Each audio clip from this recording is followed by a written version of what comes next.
تو آپ کیا کریں پھر اس کے لیے, آپ فنکشن کو ری گین کیسے کریں. تو ہم نے کہا کہ کیوں نہ ہم ایسی کمپیوٹر چپ یا سیمی کنڈکٹر چپ ڈیولپ کریں کہ جس میں ہم وہ صلاحیتیں ودیت کر دیں جو برین سیلز کے اندر ہیں, اور اس کے بعد ان دونوں میں آپس میں ایسا تال میل کر دیں کہ وہ ایک دوسرے سے باتیں کر سکیں, گفت و شنید کر سکیں. جو آپ کا برین کا ٹیشو جو کھوک چکا ہے, جو لوز ہو چکا ہے, اس کو ہم چپ کے ساتھ ریپلیس کر سکیں. تو اس کے لیے بہت سے دیکھیے مشکلات تھیں, بہت سے, ایک تو قدرت کی بنائی ہوئی ٹیشوز ہیں, ایک آپ نے بنائی, اب ان کی دونوں میں آپس میں ملانا یہ بھی ایک بڑا وہ ہے. تو ہم نے یہ اس کے لیے کیمیکل انجینئرنگ کی ضرورت پڑی کہ ٹیشو جو ہے وہ بایو کمپیٹیبل ہو, یعنی جو قدرتی آپ کے سیلز ہیں ان کے ساتھ اس کا براہ راست تعلق ہو سکے. پھر ہم نے یہ بھی کہا کہ یہ جو برین سیلز کی ایکٹیویٹی اتنی الیکٹریکل جو امپلسز ہیں وہ بہت ہی سٹل ہوتی ہیں, تو ہم ان کو بھی ریکارڈ کر سکیں. تو اس کے لیے ہم نے مختلف اینیملز کے ذریعے سے ہم نے اس ریسرچ کو آگے بڑھایا. تو اس میں یہ ہے کہ اب دیکھیے انسان کے برین تک جانے کے لیے آپ ویسے تو برین ایسا تو نہیں ہے کہ آپ نے بون کی طرح سے اس کو نکال کے ریپلیس کر دیا, کیونکہ برین میں آپ کوئی بھی چیز جب امپلانٹ کریں گے جو نارمل ٹیشو ہے اس کو بھی آپ ڈیمیج کرتے ہیں. تو اس لیے آپ کو ایسی جب امپلانٹیشن کے سٹیج میں آئیں تو آپ کے پاس ایسی ایشورنسز ہو, گارنٹی ہو, آپ کو یقین ہو کہ اس سے جو ہے آپ دماغ کو متاثر نہیں کریں گے, لیکن جو فنکشن کھو چکا ہے اس کو آپ ری گین کر سکیں اس کے ذریعے سے. تو یہ یعنی اس کا مقصد یہی تھا کہ جو فار ایگزامپل دیکھیں جن کے بازو کٹ جاتے ہیں یا ٹانگ کٹ جاتی ہے, تو آپ کے برین تو انٹیکٹ ہے لیکن آپ کے پاس اب وہ عضو نہیں ہے. تو اگر آپ ایک ایسی چپ ڈیولپ کر سکیں جو برین سیل کے ساتھ براہ راست بیک اینڈ فورتھ گفت و شنید کر سکے, تو آپ جب وہ برین میں امپلانٹ کریں گے, جب آپ کے برین سیلز فائر کرتے ہیں, ایکٹیو ہوتے ہیں, تو وہ چپ ان کی بات کو پک کر کے وہ ریموٹ کنٹرول بن جاتی ہے, جس سے آپ اس مصنوعی ہاتھ کو پھر کنٹرول کر سکتے ہیں یا ٹانگوں کو کنٹرول کر سکتے ہیں. تو اس ریسرچ سے ایک تو لوگوں کو یہ یقین دہانی ہوئی کہ ایسا ہو سکتا ہے. یعنی ماضی میں جو فکشن مووی میں ہم دیکھتے تھے اس کو آپ نے عملی جامہ بنا دیا. تو اس سے یہ ہے کہ پھر یہ فیلڈ میں ایک دم سے انقلاب آ گیا, جس کی وجہ سے اب الحمدللہ اب مختلف سٹیجز کے اوپر اس ریسرچ کو لوگ اس طور پہ پرسو کر رہے ہیں کہ actually it can be done, ایسا ہو سکتا ہے. تو الحمدللہ ہماری ٹیم پہلی تھی کہ جس نے براہ راست برین سیلز کی 2 وے گفت و شنید وہ کی تھی, اور پھر ہم نے اسی چپ پہ جو لرننگ میموری بھی انڈیوس کی تھی کہ آپ کی یادداشت ہے, اگر برین سیلز اس چپ کے ساتھ ان کی یعنی آپ نے متصل کر دیا تو ان کی بھی گفت و شنید کے ذریعے سے اگر آپ فیوچر میں کسی کی میموری لاس ہوئی ہے تو آپ اس میموری کو بھی ریپلیس کر سکتے ہیں. واہ ونڈرفل. ناظرین, نویس سید صاحب جو ہیں میں نے جیسے آپ کو بتایا کہ ان کے بارے میں اگر میں کہنا شروع کروں گا تو پروگرام مجھے تک محدود رہے گا. نویس سید صاحب نے کراچی یونیورسٹی سے جو ہے وہ ماسٹر ڈگری حاصل کی, نیورو فیزیولوجی میں ماسٹر کیا. اس کے بعد یونیورسٹی آف لیڈز یعنی برطانیہ سے جو ہے انہوں نے پی ایچ ڈی کی ڈگری حاصل کی. اسی تعلیم کو آگے جاری رکھتے ہوئے یونیورسٹی آف کیلگری سے جو ہے وہ ڈاکٹریٹ کی ڈگری انہوں نے حاصل کی. نویس سید صاحب جو ہیں ان کی ریسرچ سے ہمیں کیا فائدہ ہوگا, آگے دنیا جو ہے وہ اس کو کس نظر سے دیکھتی ہے, ہم پھر ایک بار پھر نویس سید صاحب سے معلوم کرنا چاہیں گے. نویس سید صاحب, ریسرچ تو آپ نے کر لی, اس کی افادیت کیا ہے اور آگے آپ کو لگتا ہے کہ اس کے کوئی جو ہے وہ ایشوز آگے سامنے آئیں گے ہمیں؟ جی, تو اس میں دیکھیے الٹیمیٹ کسی بھی ریسرچ کا حتمی جو اقدام ہوتے ہیں اس کی انسانی یعنی ٹیشو کو سمجھ لیجیے برین کے لیے یہ جو لاس فنکشن ہے اس کو حاصل کرنے میں یا اس کو بہتر کرنے میں اس کی سب سے اہم چیز یہی ہوتی ہے کہ آپ نے بنا تو لی لیکن اس کا انسان کو انسانیت کو کیا فائدہ ہے. تو اس کے لیے یہ کہ بہت سے آپ کو سخت قسم کے مراحل سے گزرنا پڑتا ہے کہ آپ نے پہلے اس کو چھوٹے اینیملز میں ٹیسٹ کرتے ہیں, پھر آپ کو بڑے اینیملز میں ٹیسٹ کرتے ہیں, پھر آپ کو جانوروں میں انٹیکٹ اینیملز میں اس کو ٹیسٹ کرتے ہیں.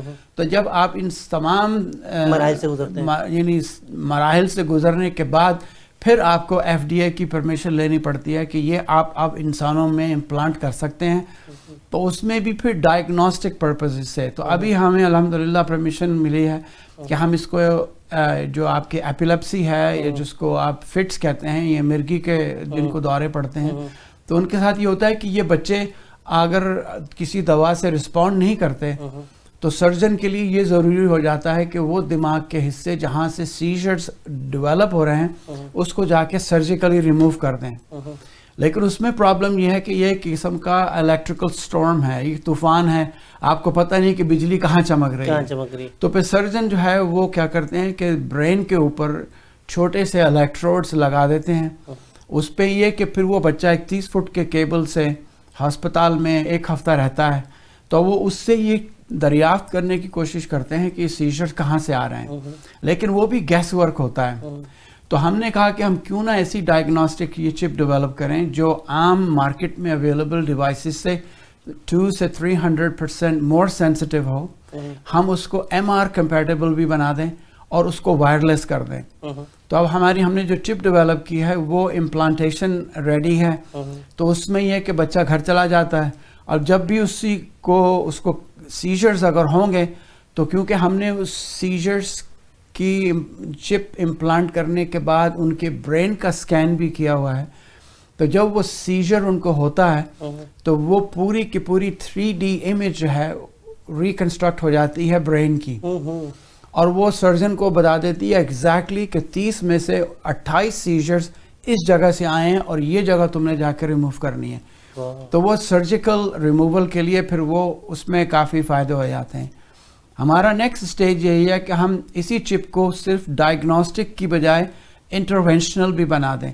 تو جیسے ہی آپ کے سیجر ہونے لگے تو یہ چپ اس سیجرز کو پک کرنے کے بعد وہ ایک نیگیٹو کرنٹ پلس بھیجنی شروع کر دے تاکہ یہ جو سیجرز ہیں یہ سپریڈ نہ ہوں, ان کو وہیں پہ کنٹین کر دیا جائے. تو اس کی وجہ سے یہ کہ ڈائگنوسٹک کے ساتھ ساتھ یہ ٹریٹمنٹ کا بھی اس سے سدباب ہو جائے گا. تو یہ ابھی اس اسٹیج پہ نان انویسو ہوگی کہ آپ نے اس میں برین کے حصوں کو کاٹنے کے بعد اندر ڈیپ برین میں نہیں لگائیں گے, بلکہ یہ کورٹیکل امپلانٹ باہر برین میں ہوگی. کراچی سے آپ نے سفر شروع کیا, ماسٹر ڈگری حاصل کی, اس کے بعد آپ برطانیہ گئے, پھر کیلگری, ماشاء اللہ کیلگری کے اندر جو ہے وہ Calgary children hospital university of Calgary, اس کے آپ جو ہے وہ پروفیسر ڈاکٹر بھی ہیں اور بطور پروفیسر اور سائنٹسٹ ڈائریکٹر اپنے فرائض انجام دے رہے ہیں. بہت سارے شعبہ سیل بایولوجی کے آپ بانی رہے, اس کے علاوہ جو ہے وہ چیف سائنٹسٹ کے طور پر بھی خدمات پیش کی. کیسا محسوس کرتے ہیں جب ایک پاکستانی کا نام اتنے لوگوں میں شمار کیا جاتا ہے آپ جیسی شخصیت کا, تو آپ کیسا محسوس کرتے ہیں؟ دیکھیں, سب سے پہلے تو میں استغفار پڑھتا ہوں کیونکہ ہم لوگوں کی کوئی اپنی ذاتی وہ نہیں ہے. دیکھیں, کوشش ہوتی ہے اپنے طور پہ, لیکن جیسے قرآن میں اللہ نے کہا ہے کہ وہ شہد کی مکھی کو, چونٹی کو, درخت کو بھی وہی کرتا ہے. تو ہمارے پاس اگر کچھ چیز آئیڈیاز وغیرہ آتے ہیں تو یہ اسی کی ودیت ہے, ہم لوگوں کی اپنی کوئی صلاحیت نہیں ہے. لیکن اس سے یہ ہوتا ہے کہ آپ کو ایک تو مذہب سے تھوڑی سی انکریج ملتی ہے. انہیں رسول اکرم صلی اللہ علیہ وآلہ وسلم نے کہا تھا کہ کوئی ایسی بیماری نہیں ہے کہ جس کے لیے اللہ نے اس کا علاج نہ دیا ہو. تو اسی طرح سے اس کائنات کو مسخر کیا ہے. تو ہم جب اپنے طور پہ کوشش کرتے ہیں تو سائنس میں یہ ہے کہ اگر آپ لگن سے یا سچے دل سے کوشش کریں تو ایک دن جو ہے وہ قدرت آپ کو اپنے اسرار و رموز کی گرہ کشائی کرتی ہوئی اپنے راز کا انکشاف کرتی ہے اور آپ کو کہتی ہے دیکھو یہ دیکھ رہے تھے نا, دیکھ لو اس کو, اور اس کے بعد سے وہ کلوز ہو جاتا ہے. تو یہ آپ کوشش کرتے رہیں کسی بھی فیلڈ میں ہو, تو اس میں یہ ہے کہ اگر آپ کی نیتیں اچھی ہیں. لیکن حضرت عیسیٰ کسی میڈیکل اسکول میں نہیں گئے تھے, نہ ان کے پاس PhD تھی نہ MD تھی, لیکن ان کے پاس پیشن اور کمپیشن تھا کہ انسانیت کی خدمت کرنی ہے. تو اللہ اس میں پھر جو ہے اپنا امر ان کو عطا کر دیتا ہے. تو ہم یہی سمجھتے ہیں کہ اس سے انسان کو اور اپنے اندر ہمبلنس پیدا ہو جاتی ہے, اپنی خود ذات کا بھی اس کو اندازہ ہو جاتا ہے کہ میں خود تو کچھ بھی نہیں ہوں اور جو کچھ ہے یہ اللہ ہی کی طرف سے ودیت کیا ہوا ہے. ناظرین, اس میں کوئی شک کی گنجائش نہیں ہے, انسان کی عاجزی اور ان کا مخلص پن جو ہے وہ ان کی کامیابی کا ضامن بن جاتا ہے. جیسے نوید سید صاحب کی مثال ہمارے سامنے. اللہ رب العزت نے قرآن پاک کی سورہ رحمان میں 30 سے زائد مرتبہ، میرے خیال میں 31 مرتبہ اگر میں غلط نہیں بیان کروں، فَبِأَيِّ آلَاءِ رَبِّكُمَا تُكَذِّبَانِ فرمایا ہے کہ اور تم اپنے رب کی کون کون سی نعمتوں کو جھٹلاؤ گے. بے شک ان نعمتوں میں سے ایک نعمت یہ بھی ہے کہ اللہ پاک نے انسان کو ان خداداد صلاحیتوں سے نوازا ہوا ہے جس کا وہ استعمال پازیٹیو وے میں کرتا ہے، جیسے نوید سید صاحب نے بتایا. ناظرین، نوید سید صاحب کی بڑی تعداد میں ریسرچ پبلیکیشن ہے. ان کی خدمات کے اعتراف میں حکومت پاکستان نے سال 2017 میں ان کو ستارہ امتیاز سے نوازا. یہی نہیں، اسی سال یہ اعزاز بھی ہمیں حاصل ہوا کہ کینیڈا کی 150 ایئرس کے دوران ان کو 150 میڈل ایوارڈ سے بھی جو ہے وہ نوازا گیا اسٹیٹ آف دا گورنمنٹ نے کینیڈا کی. تو نوید سید صاحب، یہ جو آپ کو ایوارڈ دیا گیا تھا تو اس وقت جب آپ کا نام پکارا گیا اور کن 150 کے لوگوں میں آپ کا نام شمار ہوا تو یقیناً آپ کو فخر تو ہوا کہ ایز اے پاکستانی آپ جو ہے وہ اس ایوارڈ کو وصول کر رہے ہیں. You are only one scientist جن کو یہ ایوارڈ ملا ہے ایز اے پاکستانی. جی دیکھیں، وہ تو یعنی آپ کو سب سے پہلے تو آپ اللہ کا شکر ادا کرتے ہیں، لیکن سب سے پہلے نظر جو ہے وہ ان لوگوں پہ جاتی ہے کہ جن کی اعانت جو آپ کی سیکریفائسز کرتے رہے. جیسے فیملی ہے وہ اپنا ٹائم سیکریفائس کرتی ہے. ہمارے جو گریجویٹ اسٹوڈنٹس ہیں، پوسٹ ڈاکس ہیں جنہوں نے ہمارے ساتھ کام کیا، اور تو یہ ہماری کوشش یہی ہوتی ہے کہ وہ لوگ جنہوں نے آپ کی اعانت کی سپورٹ کرتے ہیں، جو ریسرچ میں آپ کے ساتھ حصہ لیتے ہیں، کریڈٹ ان کو جاتا ہے. ہم لوگ تو خالی ایک شو کی طرح سے جا کے اس کو ریسیو کر کے آ جاتے ہیں. تو لیکن اس میں یہ ہے کہ اکثر لوگوں کی یعنی ہم اکنالجمنٹ بھی کرتے ہیں کہ یہ ہمارے اگر اسٹوڈنٹس نہ ہوں، پوسٹ ڈاکس نہ ہوں تو ہم اس جگہ پہ کھڑے ہو نہیں سکتے. تو اعزاز مل جانا، ایوارڈ لے لینا ٹھیک ہے، وہ ہمیں مل جاتا ہے، ہماری پروجیکشن ہو جاتی ہے. اصل میں اس کے مستحق وہ لوگ ہیں جو پشت جو ہے ہماری پشت پناہی کرتے ہیں اور ان ریسرچ کے ایریا میں کام کرتے ہیں. تو اس میں یہ کہ یہ اللہ کا شکر ہے، احسان ہے، وہ نواز دیتا ہے. ہماری ایسی جو ہیں اچھائیاں جو نہیں بھی ہوتی ہیں وہ لوگوں کی زبان پہ جاری کرا دیتا ہے اور ہمارے عیوب کو چھپا لیتا ہے. اچھا، ایز اے جب آپ نے یہ نیورو چپ جو ہے وہ ایجاد کی تو آپ کے ذہن میں کیا خیال آیا تھا کہ اس طرز پہ کوئی چپ جو ہے وہ متعارف کرانی چاہیے؟ دیکھیے، اس میں اکثر لوگ ہم سے کہتے تھے کہ یہ ناممکن ہے. آپ کس طرح سے ایک بایولوجیکل ٹیشو جو یعنی اگر آپ ایوولوشن کے حساب سے بھی دیکھیں اور وہ خلقت کے حساب سے بھی دیکھیں تو اس میں برسا برس صدیاں بلکہ بلینز آف ایئرز لگ چکے ہوتے ہیں، اور آپ نے اس کو ریورس انجینئر کرنے کی کوشش کرتے ہیں تو آپ کو یہ بھی پتہ نہیں ہوتا کہ یار یہ بنی کوئی چیز کیسے تھی. اب جیسے میں اس کمرے میں آیا، مجھ سے کہتے ہیں کہ ہماری وائرنگ خراب ہے، آپ ٹھیک کر دیں. تو میں آپ سے کہتا مجھے بلو پرنٹ دیں، تو آپ کہیں گے ہمارے پاس تو نہیں ہے، میرے آنے سے پہلے کی بنی ہوئی ہے. تو میں آپ سے کہتا مجھے ہیمر اور چیزل دیں تاکہ میں ڈرائی وال کو توڑ کے ہی دیکھوں کہ یہ وائرنگ کہاں سے، ایسا نہ ہو گیس کی لائن کو میں رپچر کر دوں، ایسا نہ ہو کہ میں الیکٹرک کے کیبل کو وہ کر دوں. تو آپ کہیں گے میرے پاس وہ بھی نہیں ہے. تو جب مریض ہمارے یہاں نیورولوجیکل پیشنٹس کلینک میں آتے ہیں تو ہمیں یہ پتہ نہیں تھا کہ مدر نیچر نے اس کو بنایا کیسے ہے، تو اب اس کو آپ فکس کیسے کریں. تو اس کی صورتحال یہی ہے کہ آپ دوبارہ سے اس کو بلڈ کریں، آپ کھڑے رہیں، اپنا میپ ڈرا کریں کہ میں نے یہاں سے کیبل ہے، یہاں سے پانی جا رہا ہے، یہاں سے گیس جا رہی ہے. تو پھر آدھے ہمارے جو لوگ ہیں وہ ایسے انسٹرومنٹس ڈیولپ کر رہے ہیں جن سے آپ ریپیئر کر سکیں. تو اس میں مشینیں ہیں، MRI ہے، CT اسکین ہے، اور مختلف مشینیں جو ایکوپمنٹ آپ کو ہسپتالوں میں نظر آتا ہے. اور آدھے لوگ جو ہیں وہ ان چیزوں کی یعنی کھوج میں لگے رہتے ہیں کہ یہ بنی کیسے تھی.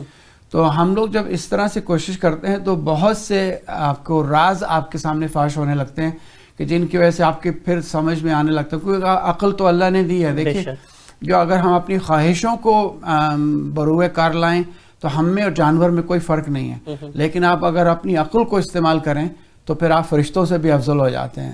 تو اس میں عقل کا بھی مسئلہ یہ ہے کہ عقل کو بھی محتاج ہے علم کی، تو اس کو بھی علم چاہیے.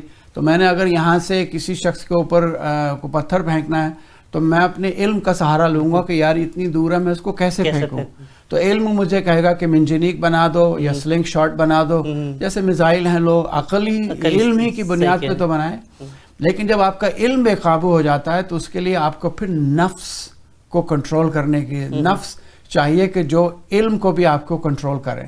تو پھر اس کے لیے تزکیہ نفس ہے. تزکیہ نفس کرنے کے لیے آپ کو پھر اگر کسی شخصیت کا آپ کے سامنے آتا ہے تو وہ ختمی مرتبہ ہی کی شخصیت ہے کہ آپ ہی جو ہے صرف تزکیہ نفس کرتے ہیں. تو آپ اپنے جب رجوع کرتے ہیں یعنی مقصد حیات و وجہ خلقت کی وجہ سے, تو اللہ جو ہے وہ اس میں اعانت بھی پیدا کرتا ہے اور آپ کو پھر وہ راستہ بھی خود بخود دکھایا جائے.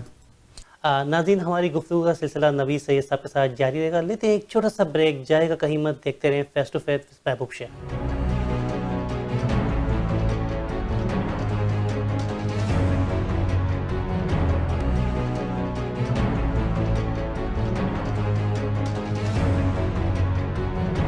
ویلکم بیک ناظرین, میں ہوں آپ کا host face to face Toronto 360 T V کے ساتھ محبوب شیخ. میرے ساتھ موجود ہیں ہم سب کے دل عزیز شخصیت جناب محترم پروفیسر نوید سید صاحب.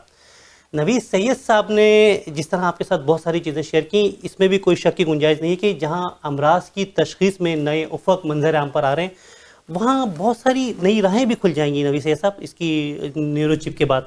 آپ سمجھتے ہیں کہ اس ٹیکنالوجی کو جو ہے وہ پاکستان میں بھی فروغ دیا جا سکتا ہے؟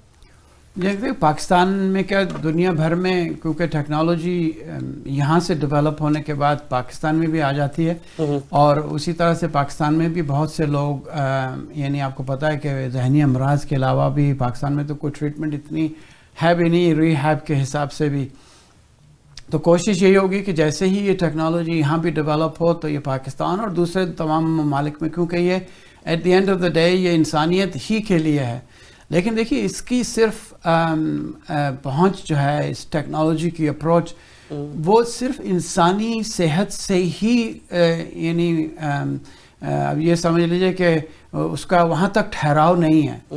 اس ٹیکنالوجی کے لیے اگر آپ کی کوئی بھی کمپیوٹر ہے یا آرٹیفیشل انٹیلیجنس ہے یا جو آپ کے روبوٹس ہیں, اگر یہ انسان کی ذہن کی جو کمیونیکیشن کے پروسیسز ہیں, سینٹیمنٹس کو اگر آپ ڈاؤن لوڈ کر سکیں چپ کے ذریعے سے, تو آپ ایسے روبوٹکس ڈیوائسز بھی بنا سکتے ہیں جن میں فیلنگز ہوں گی انسانوں ہی کی طرح سے. تو آرٹیفیشل انٹیلیجنس ہے, مشین لرننگ ہے, یہ جو شعبے آج کل اتنے پرومیننٹ ہو رہے ہیں, تو اس کے اندر ایک نئی ایک راہ اس میں نکل آئے گی. تو پاکستان ہے تو پاکستان میں تو خیر ابھی دیکھیے تھوڑا سا وقت لگتا ہے ان ٹیکنیکس کو لے جانے میں, امپلیمنٹ کرنے میں, کیونکہ جو لوگ امپلیمنٹ کر بھی رہے ہیں ان کو بھی آپ کو پہلے ٹرین کرنا ہے, ان کو سکھانا ہے اور ان کو آپ کو یقین دہانی کروانی ہے کہ ایسا. سمجھتے ہیں کہ جس طرح یہ ٹیکنالوجی پروان چڑھے گی اور آگے بڑھے گی, اس کے میڈیکل ایتھک ایشوز بھی سامنے آئیں گے؟ نہیں, وہ ایشوز تو ظاہر ہوں گے. ابھی بھی لوگ ہم سے اکثر یہی سوال کرتے ہیں کہ یہ اگر غلط ہاتھوں میں چلی گئی تو پھر اس کا کیا وہ ہوگا. تو اس میں دیکھیے آپ کے ہاں بہت سے ایسے لوگ ہیں جو جن کو کسی چپ کی ضرورت نہیں ہوتی, وہ کبھی ادھر پھٹ جاتے ہیں کبھی ادھر پھٹ جاتے ہیں. تو دیکھیے کوشش اس میں یہ ہوتی ہے کہ جب آپ اس نہج پہ پہنچ جائیں کہ اب اس اسٹیج پہ آپ کو اس کی امپلیمنٹیشن کرنے کے لیے انسان میں آپ ریڈی ٹو گو ہیں, تو اس کے لیے پراپرلی ایتھکس انوالو ہوتی ہے. اب ہمارے یہاں جیسے بچے ہیں ان کو اگر ADHD ہے یا وہ obsessive compulsive behavior ہے, تو ان کو ٹرانسکرینیل میگنیٹک اسٹیمولیشن کے ذریعے سے ود ان 10-15 منٹس وہ بچے بالکل کام ہو جاتے ہیں. لیکن ہمیں یہ ابھی تک معلوم نہیں ہوا کہ برین میں اگر کوئی چیز آپ نے کسی پروسیس کو انٹرفیئر کیا ہے تو اس کے جو کانسیکوینسز ہیں, اس کے جو اثرات ہیں اور حصوں پہ وہ کیسے پڑیں گے. تو ایسا نہ ہو کہ آپ نے ایک چیز کو تو ٹھیک کر دیا مگر اس میں اور دوسرے مسائل کھڑے ہو گئے. تو یہ اس میں برین کے ساتھ یہی ٹریجڈی ہے کہ tens of billions of brain cells ہیں اور وہ کانسٹنٹلی ان میں ماڈیفیکیشن چینجز ہوتی رہتی ہے, اور اس لیے برین جو ہے وہ ایک کمپلیکس اسٹرکچر ہے. تو اس میں آپ کو محتاط رہنا پڑتا ہے کہ ایسا نہ ہو کہ آپ ایک کوئی چپ یا انسٹرومنٹ جب لگائیں برین میں تو ایسا نہ ہو کہ دوسرے حصے اور دوسرے فنکشن جو ہیں وہ لاس ہو جائیں. اچھا, آپ کا بھی اس وقت جو حالیہ جو دورہ پاکستان تھا, تو اس حوالے سے آپ ہمیں بتانا پسند کریں گے کہ یہ جو دورہ تھا وہ اس کی کیا وجوہات تھیں اور کس مقصد کے تحت آپ کا یہ دورہ ہوا؟ جی دیکھیے, پاکستان میں ہمیں جو سب سے جس کو دیکھ کے ہمارا دل کافی دکھتا ہے کہ ہمارے یہاں ویکسینز کو کوئی پروجیکٹ نہیں ہے. آپ کے یہاں ویکسین ساری باہر سے آتی ہیں, امپورٹ کرتے ہیں, اور وہ بھی اکثر اس میں سے ہمارے پڑوسی ملک سے آتی ہیں. را میٹیریل آپ سارا را میٹیریل لے کر آتے ہیں, اور آپ کے ہاں ساری فارما جو ہے وہ ملک چھوڑ کے جا رہی ہے, کیونکہ آپ کے لوکل ڈرگز بننے لگی ہیں جن کی کوالٹی بھی آپ کو پتہ ہے کہ کنٹرول کوئی نہیں ہے. تو ہم نے یہ پہلا کوشش یہ تھی کہ ہم پاکستان کو ویکسینیشن میں اور میڈیکیشن میں خود کفیل بنا دیں. تو اس میں یہ کہ ہم نے NIH national institute of health جو آرمی کے انڈر کنٹرول ہے, تو ہم نے ان سے کہا کہ دیکھیے ہم سے یہ وعدہ کریں کہ آج کے بعد سے اس ملک میں کوئی بچہ کتے کے کاٹے سے نہیں مرے گا. ہم سے یہ آپ وعدہ کریں کہ اس ملک میں کوئی بھی بچہ جو ہے وہ پولیو سے متاثر نہیں ہوگا. ہم سے آپ وعدہ کریں کہ آپ ٹیٹنس کی ویکسین خود بنائیں گے. تو ہم نے کافی ان کے ساتھ مل کے ڈسکشنز کے ذریعے سے کافی سٹیپس کو ہم نے آگے بڑھایا. تو الحمدللہ اس سال ختم ہونے سے پہلے ان چیزوں میں پاکستان خود کفیل ہو جائے گا, ہمیں کہیں سے امپورٹ کرنے کی ضرورت نہیں پڑے گی انشاءاللہ. تو ہماری لانگ ٹرم پلان یہ ہے کہ پاکستان خود کفیل ہو جائے ویکسین کی ڈیولپمنٹ میں بھی. دیکھیے ابھی World Health Organization almost $1.2 billion جو ہے وہ سبسیڈائز کرتی ہے پاکستان کو, لیکن اگر پاکستان کی پر کیپٹا انکم 1500 سے قریب پہنچ جاتی ہے تو آپ کو وہ سبسیڈری نہیں ملتی. تو ملک کو تو یہ پیسہ پھر خرچ کرنا ہی ہے, لیکن اس کے علاوہ یہ ہے کہ آپ کوئی بھی اگر ایمرجنسی ہوتی ہے, آؤٹ بریک ہوتا ہے, آپ اس کو رسپونڈ نہیں کر سکتے. آپ کے ہاں ویکسین ہے وہ فریج میں 10 دفعہ تو دن میں بجلی آتی ہو جاتی ہے, تو وہ بھی ایکسپائر ہو جاتی ہے. تو پاکستان میں انفنٹ مرٹیلٹی ریٹ دنیا میں سب سے ہائی ہے, افغانستان سے تھوڑا سا بہتر ہے. آپ کے ہاں دیکھیے پاکستان میں سٹنٹڈ گروتھ سب سے ہائی ہے. تو ہم جب باہر سے یہ چیزیں دیکھتے ہیں تو ہمیں بڑی تکلیف ہوتی ہے کہ اتنا وہ ملک جو آپ نے جیسے کہا تھا کہ سورہ رحمان کی تفسیر ہے, وہ اس کو اس طرح سے متاثر نہیں ہونا چاہیے. ہمیں ان چیزوں میں کم از کم خود کفیل ہونا چاہیے. تو ہم نے گورنمنٹ سے اور جو پرائیویٹ ایجنسیز تھے ان سے یہی کہا کہ لیٹ اس پلیج کہ آج کے بعد سے پاکستان میں کوئی بچہ پولیو سے نہیں متاثر ہوگا, کوئی بچہ جو ہے ان بیماریوں سے جن کے یہاں پہ ایریڈیکیٹ ہو چکی ہیں ان سے وہ مرے گا نہیں. تو ایک تو یہ پروجیکٹ تھا پاکستان جانے کا. دوسری ہماری وجہ یہ تھی کہ ہم چاہتے ہیں کہ پاکستان میں ایک سینٹر آف ایکسلنس ہم بنائیں. تو ہم نے اس کے لیے اسلام آباد میں 160 ایکڑ سے زیادہ زمین ہم نے ایکوائر کی ہے, اور اس میں انشاءاللہ ہم ایک ایسی یونیورسٹی بنائیں گے جو انٹر ڈسپلنری ہو, کہ وہ اس یونیورسٹی میں تمام شعبہ حیات کو اسی طرح سے مرج کیا جائے کہ جب ہماری گولڈن ایج آف اسلام تھی, کہ جس میں ایک ہی احاطے میں آپ کے 20 کلاسز ہوتی تھیں, اور تمام سبجیکٹس میں مسلمان زندگی کے ہر شعبہ حیات میں انسانیت کی فلاح و بہبود کے لیے مصروف رہتے تھے. اب دیکھیے ہم 600 سال پہلے یورپ سے کیٹریکٹ کی سرجری کرتے تھے, ہم 1000 سال پہلے یورپ سے ہیومن انیٹمی ہمیں معلوم تھی.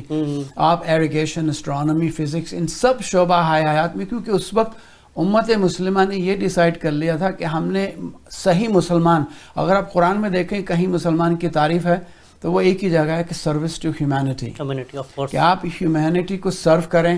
تو ہماری اب انشاءاللہ کوشش یہی ہے کہ ہم پاکستان میں ایک ایسا سینٹر آف ایکسلنس بنائیں کہ جب بجائے اس کے کہ لوگ دنیا سے باہر یہاں سے پاکستان سے جائیں, دنیا سے واپس آئیں. دیکھیں باہر تو ہم سب جاتے ہیں, شہد کی مکھی کو اپنا چھتا چھوڑنا پڑتا ہے, وہ شہد کی تلاش میں جاتی ہے, نیکٹر کلیکٹ کرتی ہے, مگر وہ کلیکٹ کر کے واپس چھتے ہی میں لاتی ہے.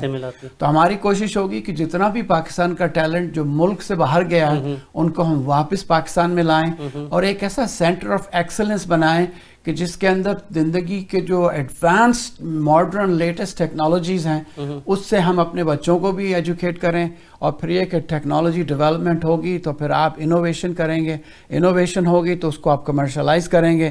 جب کمرشلائز کریں گے تو آپ کی جو اکانومی ہے وہ نالج بیسڈ اکانومی بن جائے گی, جس کی وجہ سے آپ دنیا میں بہت تیزی سے ترقی کر سکیں گے.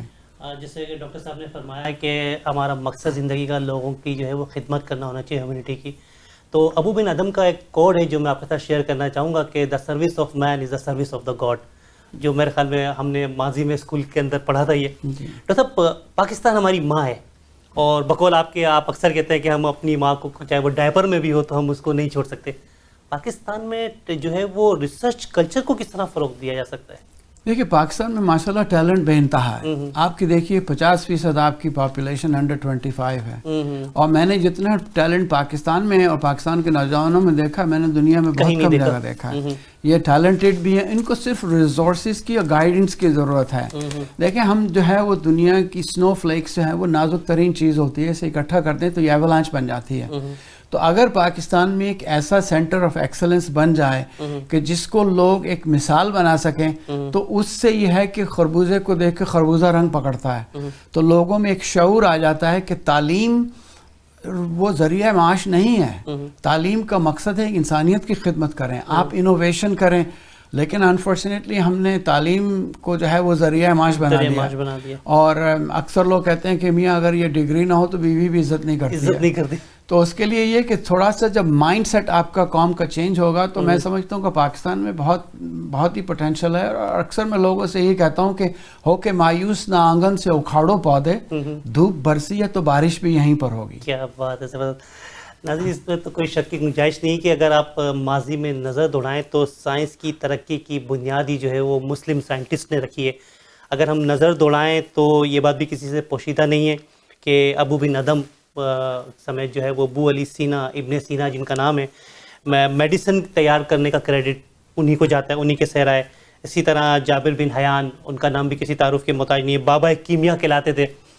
اس کے علاوہ جو ہے وہ ابن الحشم جو عراق سے جن کا تعلق تھا, روشنی کی رفتار جو ہے وہ انہوں نے متعارف کرائی. عمر خیام ایک بہت بڑا نام تھے, دنیا کا سب سے پہلا کیلنڈر جو ہے وہ ہمارے مسلم سائنٹسٹ عمر خیام صاحب نے جو ہے وہ متعارف کرایا. اسی طرح زکریا الرازی, آنکھوں کی روشنی کو جو ہے انہوں نے نقصان کس طرح پہنچتا ہے اس کے بارے میں ہمیں بتایا. اس کے علاوہ بابا فلکیات البیرونی جنہوں نے بتایا کہ روشنی کی رفتار جو ہے وہ آواز کی رفتار سے بھی تیز ہے. اسی طرح ہمارے درمیان موجود ہے نوید سید صاحب, پروفیسر ڈاکٹر نوید سید صاحب. اگر آج ہم نے ان سے فائدہ نہیں اٹھایا تو ان کے لیے تو دنیا پڑی ہوئی ہے, راہیں پڑی ہوئی ہیں. لوگ انہیں جو ہے وہ استعمال کرنا چاہتے ہیں کہ وہ اپنے ملک میں ترقی کے لیے ان جیسی شخصیات کا استعمال کریں. ڈاکٹر صاحب دنیا بھر آپ وزٹ کرتے ہیں, دیکھتے ہیں, تو کیا کمی محسوس ہوتی ہے آپ کو اپنی مدر لینڈ میں اور دنیا کے اندر جب آپ مقابلہ کرتے ہیں؟ تو دیکھیں ہمارے ہاں جو وہ ایک سوچ کا فقدان ہے. دیکھیں سکسیس جو ہے کسی بھی چیز کی کامیابی ایک ہیبٹ ہے. آپ کو اس ہیبٹ میں آنا پڑے گا کہ ہم نے اپنے آپ کو کامیاب کرنے کے لیے ایک عادت بنا دینی. لیکن دیکھیں hope is never a good strategy. آپ اس امید میں رہیں کہ کوئی آئے گا آ کر ہمارے مسائل کو حل کرے گا. اب حکومتیں ہیں, آتی ہیں بدلتی ہیں, دنیا میں سائنس کا اپنا چلتا رہتا ہے. اب امریکہ میں دیکھ لیجئے کہ جو یعنی ایوان صدر میں بیٹھے ہوئے ہیں لوگ, ان کو آپ دیکھ لیجئے. لیکن اس سے یہ ہے کہ ایک سسٹم ایسا کریٹ ہو چکا ہے کہ وہ لوگ اپنے اپنے شعبوں میں اپنی اپنی جگہ پہ قومیں ترقی کرتی رہتی ہیں. وہ ایک چیز ان کو متاثر نہیں کرتی. تو ہمارے ہاں اگر لوگ اس امید کو چھوڑ دیں, بلکہ ہر شخص اپنے اپنے کہتے ہیں نا کہ شکوہ ظلمت شب سے تو کہیں بہتر تھا اپنے حصے کی کوئی شمع جلاتے. تو اگر ہر شخص اپنے حصے کی شمع جلاتے رہے تو ماشاءاللہ پر نور بھی ہو جائے گا, منور بھی ہو جائے گا ہمارا ملک. لیکن یہ کہ اس کے لیے ہمیں اپنی سوچ بدلنی پڑے گی. ہم ایک تو لینگویج آف وکٹمائزیشن, ہم ہر ایک کو دوسرے کو بلیم کرتے رہتے ہیں. دوسری بات یہ ہے کہ ہم اوور نائٹ سکسیس چاہتے ہیں, کیونکہ دیکھیں سکسیس کے لیے بھی آپ کو ہم اکثر اسٹوڈنٹ سے کہتے ہیں کوئی شارٹ کٹ نہیں ہے کہ if you want to succeed double the rate of your failure. ہم فیل ہونے سے گھبراتے ہیں. تو جب تک ہمارے اندر یہ کریج پیدا نہیں ہوگی کہ ہم نے کچھ نہ کچھ زندگی میں کر جانا ہے. اور دیکھیے زندگی انسان کی مختصر ہے, اور جب یہاں سے جائے گا تو اپنے ساتھ کچھ لے کے نہیں جا سکتا, جو کچھ ہے اس نے چھوڑ کے جانا ہے. تو اگر ہم یہ سوچ لیں کہ جو ہم چھوڑ کے جا رہے ہیں کیا یہ واقعی میرے شایان شان ہوگا, اس سے انسانیت کی کوئی خدمت ہو سکے گی, انسانیت آگے بڑھ سکے گی, ہیومینٹی آگے بڑھ سکے گی, تو میں سمجھتا ہوں کہ اس کے لیے بہت سی راہیں استوار ہو جاتی ہیں. تو اب کوشش پاکستان میں یہ ہے کہ ٹیلنٹ کی تو کمی نہیں ہے. ایک تو آپ کو انفراسٹرکچر چاہیے, تو آپ انفراسٹرکچر کے لیے انویسٹمنٹ چاہیے. جب آپ کو انویسٹمنٹ نہیں ہوگی تو حکومتوں کو, گورنمنٹس کو اور ایجنسیز کو یہ سوچنا ہے دیکھیے آپ کے پاکستان میں 56-57% ڈراپ آؤٹ ریٹ ہے گریڈ 8 کے بعد. آپ کیا دنیا میں ترقی کریں گے؟ صحیح کہہ رہے ہیں. کہ اگر آپ نے ایجوکیشن سسٹم کو مستحکم نہیں کیا اور ارلی سٹیجز کے ذریعے سے، تو آپ یہ کہ دنیا کے لیے آپ سروس پرووائڈر ہی آپ سپلائی کر سکتے ہیں، آپ قومی ترقی نہیں کر سکتی. تو آپ کو پورا ایک اپنا ایجوکیشن سسٹم کو ریوائیو کرنا پڑے گا، اور اس کو آپ نے اس طرح سے سیٹ کرنا ہے کہ آپ نے اس بچے کو کس طرح سے ہم سیٹ کریں سکسیس کے لیے. خواتین کے لیے اسی طرح سے ہم نے ان کو بالکل ہی نظر انداز کیا ہوا ہے. تو ہمارے ہاں یعنی ویمن امپاورمنٹ کے لیے ہمیں اس کے لیے بھی بہت سی کوششیں کرنی چاہیے. لیکن دیکھیے پوٹینشیل بہت ہے پاکستان میں، نو ڈاؤٹ. اگر اپرچونیٹیز آپ دے دیں لوگوں کو تو I think we will all axial. اچھا، ابھی جیسے میں نے آپ بھی ظاہر ایک سائنٹسٹ ہیں، ابن سینا کا ذکر کیا ہم نے ابن الحشام کا ذکر کیا، عمر خیام کا ذکر کیا، بابا فلکیات البیرونی کا ذکر کیا. ایک سائنس کی دنیا میں ایک انقلاب برپا ہوا تھا. اگر ہم دوڑائیں نظر اپنے ماضی میں کہ ہمارے مسلمان سائنٹسٹ جو ہے وہ ایک نئی ایجادات، ہر روز ایک نئی ایجادات میں. اتنا طویل گیپ آیا ہے اس ایجادات کی میں، اتنے اب ہم ڈیپ میں چلے گئے، ہم مختلف ایشوز میں لگ گئے. کیا وجہ تھی اس کی کہ اتنے عرصے بعد جو ہے ہمارے سامنے نوید سید جیسا نام آیا؟ دیکھیں ہم اکثر کہتے ہیں کہ شعور عصر ڈھونڈتا رہا ہے مجھ کو اور میں مگن ہوں عہد رفتگاں کی ظلمتوں کے درمیان. اب ہمارا ٹھیک ہے زمانے ہمارا توتی بولتا تھا، لیکن آپ کبھی بھی ریئر ویو مرر میں دیکھ کر گاڑی ڈرائیو نہیں کر سکتے. تو وہ دیکھیے وہاں پہ ترقی کا راز یہی تھا کہ ہم یعنی انسانیت کی فلاح و بہبود کے لیے اور نالج کریشن ہمارا مقصد ہوا کرتا تھا. ہم نے مذہب کو اگر سمجھا تو وہی کہ کس طرح سے انسانیت کو فائدہ پہنچانا ہے. لیکن آہستہ آہستہ سے جو کلرجی تھے انہوں نے جب یہ دیکھا کہ یہ لوگ تو ہر طرح سے، اب دیکھیے کہ اگر اس زمانے میں ایک سائنٹسٹ کی تنخواہ جو تھی وہ $42,000 ہوا کرتی تھی. میں 8-9 سینچری کی بات کر رہا ہوں. اگر ہمارے ہاں جو لیڈر ہوا کرتے تھے ایوان حکومت میں، اگر ان کے پاس کوئی کتاب نہیں ہوتی تھی اور کوئی وہ کتاب ان کو لا کے دیتا تھا، اس کے برابر سونا تول کے اسے دیا جاتا تھا. تو ہمارے یہاں علم، فہم، فراست اور ان چیزوں کو جو ہے ایک اہمیت دی جاتی تھی اور اس کو ایکنالج کیا جاتا تھا. اب ہمارے جو اہل علم ہیں بیچارے فاقوں مرتے ہیں، ان کو ایکنالجمنٹ ختم ہو گئی، ان کو ایکنالج نہیں کرتے، ہم ان کو اپریشیٹ نہیں کرتے، آپ ان کو ویلیو نہیں دیتے. تو اس سے یہ ہوتا ہے کہ یہ انحطاط پیدا ہونا شروع ہو جاتا ہے کہ آہستہ آہستہ وہ بیچارے جب نیچے گرنے لگتے ہیں تو وہ ساری قوم ان کے ساتھ ویسے ہی منہدم ہونے لگ جاتی ہے. تو اس کے لیے دیکھیے ضروری ہے جو ٹیلنٹ ہے آپ کا اس کو ایک آئیڈینٹیفائی کریں، اس کو نرچر کریں، پھر اس کو آپ پروان چڑھائیں اور اس کو فروغ دیں. تو اس میں یہ ہے کہ ینگر جنریشن میں بھی یہ پھر تجسس پیدا ہوتا ہے کہ یار یہ تو دیکھو یہ تو ایسا شعبہ ہے. آپ کہیں دیکھیں کرکٹر جو ہے وہ کتنے پیسے کماتا ہے، اور ایک ڈاکٹر ہے یا پروفیسر ہے اس کو قوم پوچھتی تک بھی نہیں ہے، وہ ہیرو بن جاتے ہیں. جی تو اس کے لیے ضروری ہے کہ آپ نے علم کو اہمیت دینی ہے. دیکھیے علم خیر البشر، علم خیر الورا، علم کشف الدجا، علم بلاغ العلا، علم آل ابا، علم مشکل کشا. تو علم جب تک آپ نہیں کریں گے تو آپ کی نہ تو مشکلات کا حل ہوگا نہ آپ زندگی میں ترقی کر پائیں گے. ناظرین، ڈاکٹر صاحب جہاں بہت اچھے سائنٹسٹ ہیں، پروفیسر ہیں، ڈاکٹر ہیں، شاعر بھی بہت اچھے ہیں. ہم ڈاکٹر صاحب سے ریکویسٹ کریں گے کہ کچھ اپنی شاعرانہ جو ہے وہ جھلکی ہمارے ناظرین کے ساتھ پیش کریں تاکہ ہم بھی اس سے استفادہ حاصل کر سکیں. دیکھیں میں خود تو کچھ ایسا یعنی ہم لوگ تو پارکنگ لاٹ کے شاعر ہیں، جب مجبوری ہو جاتی ہے تو لکھ دیتے ہیں. لیکن میں آپ کو احمد ندیم قاسمی صاحب کی ایک نظم جو اس ہمارے ٹاپک سے، سبجیکٹ سے بھی متصل ہے، تو وہ یہی کہا کرتے تھے کہ زندگی کے جتنے دروازے ہیں مجھ پر بند ہیں، دیکھنا حد نظر سے آگے بڑھ کر دیکھنا بھی جرم ہے، سوچنا اپنے عقیدوں اور یقینوں سے نکل کر سوچنا بھی جرم ہے، آسمان در آسمان اسرار کی پرتیں ہٹا کر جھانکنا بھی جرم ہے، کیوں بھی کہنا جرم ہے، کیسے بھی کہنا جرم ہے، سانس لینے کی تو آزادی میسر ہے مگر زندہ رہنے کے لیے انسان کو کچھ اور بھی درکار ہے، اور اس کچھ اور بھی کا تذکرہ بھی جرم ہے. اے خدا بندان ایمان و عقائد، اے ہنر مندان آئین و سیاست، زندگی کے نام پر بس ایک عنایت چاہیے، مجھ کو ان سارے جرائم کی اجازت چاہیے. کیا بات ہے زبردست ڈاکٹر صاحب، آپ کا بہت بہت شکریہ. آپ نے بہت ہی قیمتی ٹائم ٹورنٹو 360 ٹی وی اور فیس ٹو فیس کے لیے نکالا اور اپنے قیمتی لمحات ہمارے ساتھ گزارے. میں آپ کا بہت مشکور ہوں اور آپ کے ٹی وی نیٹ ورک کا بھی بہت مشکور ہوں، اور اپنا کام اچھا کرتے رہیے اور اللہ آپ کو اور ترقی دے. ناظرین، آپ نے پروفیسر ڈاکٹر نوید سید صاحب کے ساتھ فیس ٹو فیس کا یہ ایک اسپیشل ایڈیشن ہم نے تیار کیا ہوا تھا، اور جس کے لیے انہوں نے اپنے بڑے قیمتی لمحات ہمارے ساتھ گزارا. ہم ان کے بہت مشکور ہیں. آپ نے دیکھا کہ پاکستانی سائنٹسٹ نے جو ہے وہ دنیا بھر کے اندر کس طرح پاکستان کا نام، پاکستان کی قوم کا نام اور جو ہے وہ بلند کیا، اور ہمارے لیے واقعی میں یہ فخر پاکستان ہے. ان کی وجہ سے آج پاکستان کا نام جہاں بہت سارے لوگ بہت مختلف انداز میں لیتے ہیں تو ایک پازیٹیو وے میں بھی گنا جاتا ہے. یہ انہی کی بدولت ہے، ان جیسے لوگوں کی جو اپنے اپنے شعبے کے اندر مختلف کارنامے انجام دیتے ہیں، جس سے پاکستان کا ایک پازیٹیو امیج جو ہے وہ دنیا بھر میں جاتا ہے. میں اپنے پروگرام کو ختم کرنے سے قبل جو ہے وہ بہت ساری چیزیں آپ کے ساتھ شیئر کرتا ہوں.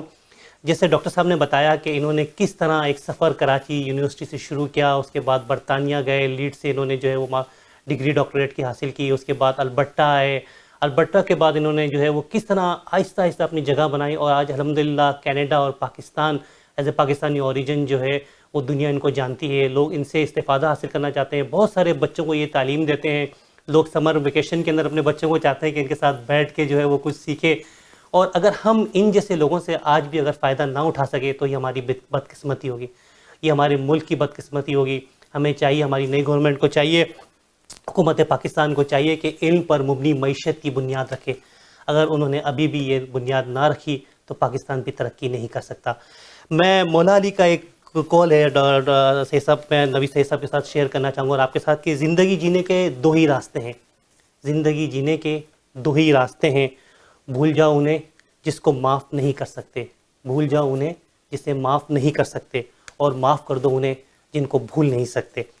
ڈاکٹر علامہ اقبال نے کہا ہے، ہر پروگرام میں میرا ایک شعر علامہ پروفیسر علامہ اقبال صاحب کا ہوتا ہے کہ منزل سے آگے بڑھ کر منزل تلاش کر، منزل سے آگے بڑھ کر منزل تلاش کر، مل جائے تجھ کو دریا تو سمندر تلاش کر، سجدوں سے تیرے کیا ہوا صدیاں گزر گئیں، دنیا تیری بدل دے وہ سجدہ تلاش کر. اپنے ہوسٹ محبوب شیخ کو فیس ٹو فیس کے ساتھ اجازت دیجیے. انشاءاللہ بہت جلد اگلے ایپیسوڈ میں ملاقات ہوگی. اللہ آپ کا اور ہمارا حامی اور ناصر ہو. پاکستان کینیڈا زندہ باد.